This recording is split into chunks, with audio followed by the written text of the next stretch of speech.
Hey guys, how you all doing? It's Alex, the Sega Guru here, and we're looking at an incredible collection for the Sega Dreamcast, and it's the Magical Drop 2 collection. Now this has been completed by Ian Michael with the help of a lot of awesome developers. They're all going to be listed in the credits shortly. And yes, Magical Drop 2 is now playable, aka the Neogeo CD version on the Sega Dreamcast. And let me tell you, it doesn't stop there. The collection includes a SNES version and also a Neogeo Pocket version. This has been lovingly created, like I said, by Ian, and I think you're going to like it. Let's take a look.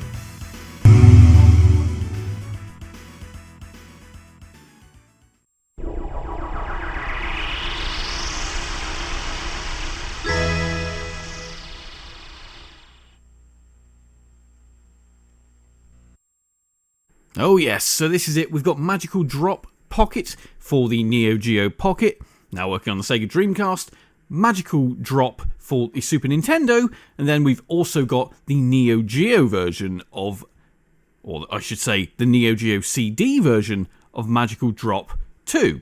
Now the good thing with this collection is it does bring you all the control scheme, which is great, also shows you how to save, which is awesome, and I also love the fact it's got the Neogeo CD intro, which is awesome. You can see this is clearly a passion project of Ian's. We've already seen Voltage Fighter, which you can see, which was absolutely incredible. Well, hey, we've got the awesome bundle here, which obviously slightly gives you some more titles in one. So it gives you the surprises, essentially. So we'll start off with Magical Drop Pocket, which is obviously for the Neogeo Pocket, as you'd expect, by Data East SNK. Now the game is actually kind of loosely based upon Magical Drop 3, so if you know that title, you love that title, you may already know that it is kind of loosely based on that. The emulation here is pretty darn spectacular. You really do get that through this entire collection. All three games though, they all do, they're very, very similar. Obviously the SNES version is very, very similar to the Neo Geo version. Yes, it is different in style slightly, obviously you can imagine, with the hardware limitations.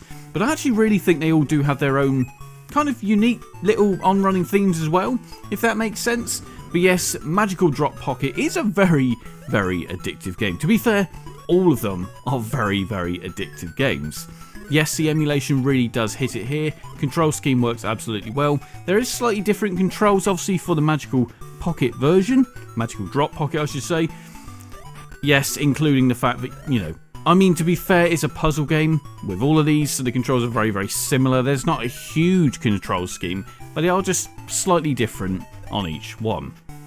Now with Magical Drop 2 for the Super Nintendo, you're going to see that this is running absolutely incredible. We've seen quite a few different collections here where Super Nintendo isn't quite there with the emulation, but this, as you can see, is absolutely bang on. This just works, the music doesn't stutter, there's no slowdown, and yeah, it's kind of exactly what you'd expect to see on the Super Nintendo, now on the Sega Dreamcast.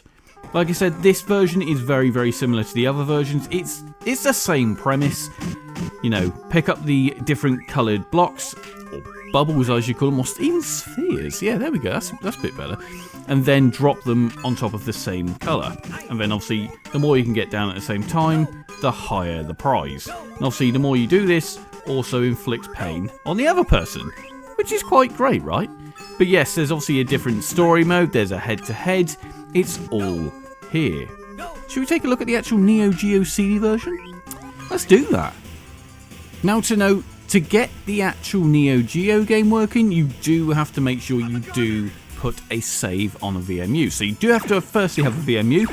So what I did was I essentially played a bit of Cyberlip, I played the first level, and then it did a save when I died essentially. It said, do you want to save? And I said yes. So obviously it formats the VMU, or it does a format, and then does the save. Once you've put the save on there, that means it will then work. I don't know the exact reasoning behind this, but obviously this is all mentioned in a Dreamcast Talk forum and also Ian's videos as well, as a rundown as to why this happens. I believe he is working to make sure, or at some point where it won't ask for this.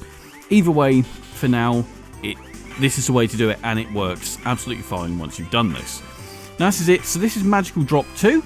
Like I said, from 1996 release for the Neogeo CD, and this is looking again absolutely incredible. There's no slowdown here. This is, well, let's say 99% lag free. This really is what you're getting here, and it's just another incredible magical drop game. Visually, the sound, I mean, to be fair, visually I actually think you can easily tell this is the Neogeo CD title. It's running incredible, sounds great, controls are awesome, and visually very, very similar to the others. You know, it hasn't changed colour palette, it's not really any different in that sense. But I think just the way it runs, you can see this is the Neogeo CD version.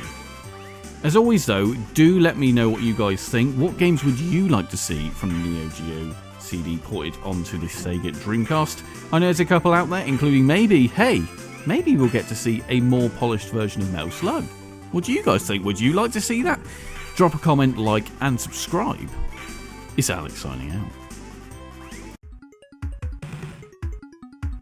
If you enjoyed this video, make sure to like, comment, and subscribe. As well as that, you can also back the channel on Patreon. QR code is down below. But obviously you can check out this video, you can also check out that video. And on that note, it's Al signing out.